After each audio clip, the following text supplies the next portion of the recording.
అధ్యక్ష, ఇక రెండో అంశం అధ్యక్ష, కేంద్ర ప్రభుత్వం రాష్ట్రానికి ఇచ్చే పన్నుల వాటా కూడా ఒకసారి గమనించినట్లయితే అధ్యక్ష, స్లైడ్ నెంబర్ 3 మా కేంద్ర ప్రభుత్వం రాష్ట్రానికి ఇచ్చే పన్నుల వాటా కూడా గమనించినట్లయితే అధ్యక్ష, ఇది కూడా కొన్ని బాధను కలిగించే అంశం మనకు కనిపిస్తుంది అధ్యక్ష. 2015 నుంచి 2019 మధ్యలో గమనించినట్లయితే అధ్యక్ష, కేంద్ర ఆర్థిక సంఘం సిఫార్సు 42% రాష్ట్రాలకు కేంద్ర పన్నుల వాటా కింద ఇవ్వాలి అని చెప్పి సిఫార్సు చేస్తే, కేంద్ర ప్రభుత్వం రాష్ట్రాలకు ఆ పీరియడ్లో అధ్యక్ష 35% మేరకు ఇచ్చింది. అంటే చంద్రబాబు నాయుడు గారి హయాంలో చంద్రబాబు నాయుడు గారికి కనీసం ఆ మేర కన్నా కూడా బెనిఫిట్ వచ్చింది. అంటే డెవల్యూషన్స్, కేంద్రం నుంచి రావాల్సిన పన్నుల వాటా ఆర్థిక సంఘం సిఫార్సు 42% చేసినప్పటికీ కూడా కనీసం 35% అన్న వాళ్ళు ఇచ్చినారు. వాస్తవం ఏమిటనంటే ఫైనాన్స్ కమిషన్ రికమెండేషన్స్ ఏదైతే 42% చేసినారో, ఆ చేసినది రాష్ట్రానికి మొత్తంగా 42% ఇస్తే ఏ రాష్ట్రమైనా కూడా సంతోషపడుతుంది. ఎందుకనంటే అది సిఫార్సు, దట్ ఈస్ వాట్ ఆర్థిక సంఘం సిఫార్సు. అయితే కేంద్రం అధ్యక్ష రాను సెస్సులని, సర్ఛార్జులని ఇటువంటివన్నీ వేయడం వల్ల ఈ సెస్సులు, ఈ సర్ఛార్జులు ఇవన్నీ కూడా ఈ ట్యాక్స్ డెవల్యూషన్ బ్రాకెట్లోకి రావు. అది నేరుగా వాళ్ళే తీసుకోవడం జరుగుతుంది 100% దాంట్లో వచ్చిన ఆదాయం. కాబట్టి రాష్ట్రాలకు వచ్చే ఆదాయాలు తగ్గుతా వస్తూ ఉన్నాయి. అదే ఒకసారి గమనిస్తే అధ్యక్ష, 13th ఫైనాన్స్ కమిషన్ పీరియడ్లో కేంద్ర ఆర్థిక సంఘం సిఫార్సు 32% చేస్తే అప్పట్లో 28% రాష్ట్రాలకు ఇచ్చే పరిస్థితి. అదే 14th ఫైనాన్స్ కమిషన్ 14వ ఆర్థిక సంఘం సిఫార్సు 42% చేస్తే కనీసం దాంట్లో 35% అన్నా కానీ కనీసం రాష్ట్రాలకు ఇచ్చే పరిస్థితి.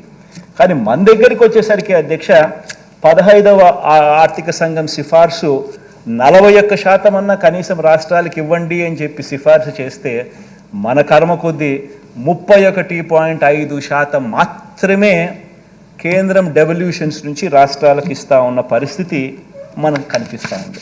అంటే అధ్యక్ష, దాని అర్థం ఏమిటంటే అధ్యక్ష, గతంలో చంద్రబాబు నాయుడు గారి పీరియడ్లో కనీసం 35% అన్నా వచ్చే డెవల్యూషన్స్ మన దగ్గరికి వచ్చేసరికి అది 31.5% పడిపోయింది. అంటే 35 నుంచి 1.5% పడిపోవడం అంటే 10% డ్రాప్. అంటే ఆ డెవల్యూషన్స్లో కూడా మనకు గతంలో చంద్రబాబు నాయుడు గారి హయాంలో డెవల్యూషన్స్ ఎంతైతే వచ్చినాయో ఆ డెవల్యూషన్స్ కూడా మనకు రాని పరిస్థితిలో రాష్ట్రాన్ని మనం నడపవలసిన క్లిష్టమైన పరిస్థితులు మనం నడిపాము అని చెప్పడానికి చూపిస్తా ఉన్న డేటా అధ్యక్ష.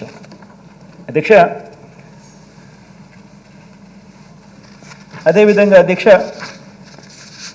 కేంద్ర ప్రభుత్వం నుంచి అధ్యక్ష రాష్ట్రానికి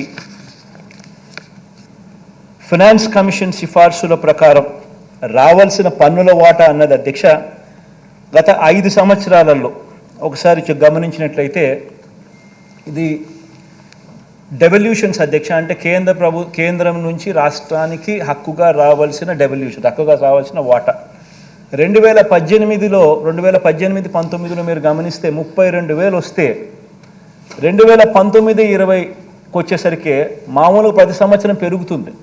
ఎందుకంటే ప్రతి సంవత్సరం కేంద్రానికి సంబంధించిన ఆదాయాలు పెరుగుతాయి. ఆ ఆదాయాల పెరుగుదల వల్ల రాష్ట్రాలకు వచ్చే ఆదాయాలు కూడా వాళ్ళు ఆటోమేటిక్ ప్రపోర్షనెట్గా పెరిగి రాష్ట్రానికి ప్రతి సంవత్సరం కూడా న్యాచురల్గా ఎక్కువ డబ్బులు వస్తాయి. కానీ గమనిస్తే 2018-19లో 32,780 కోట్లు రాష్ట్రానికి వస్తే 2019-20లో 28,000 కోట్లకు తగ్గింది. 2020-21 వచ్చేసరికి అది 24,460 కోట్లకే పడిపోయింది. కోవిడ్ కావచ్చు, ఇంకా రకరకాల కారణాలు కావచ్చు, ఏదైనా కానీ పడిపోయిన పరిస్థితులు గమనిస్తూ ఉన్నాం. అది మళ్ళీ 2021-22కు 36,000 కోట్లకు చేరింది. ఇప్పుడు 2022-23కు 38,000 కోట్లకు స్లోలీ మళ్ళా బేస్ ఫ్యాక్టర్ తగ్గినప్పటికీ మళ్ళీ స్లోలీ ఇప్పుడు కాస్త కుదుట పడతా వస్తూ ఉంటుంది అధ్యక్ష.